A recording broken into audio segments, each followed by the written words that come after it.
10वीला मी मराठीत इकडं मुंबईला आलो.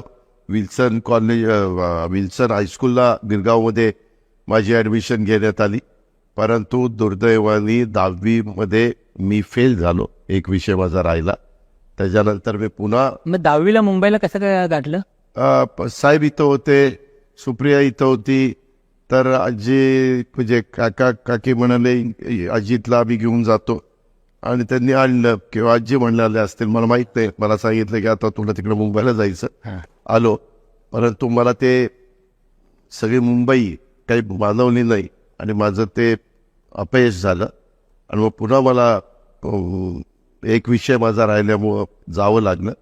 मग नंतर तो विषय मी पुढच्या वर्षी दिला. मग दिल्यानंतर माझं मन बाबा आपली बरोबरची बॅच पुढं निघून गेली.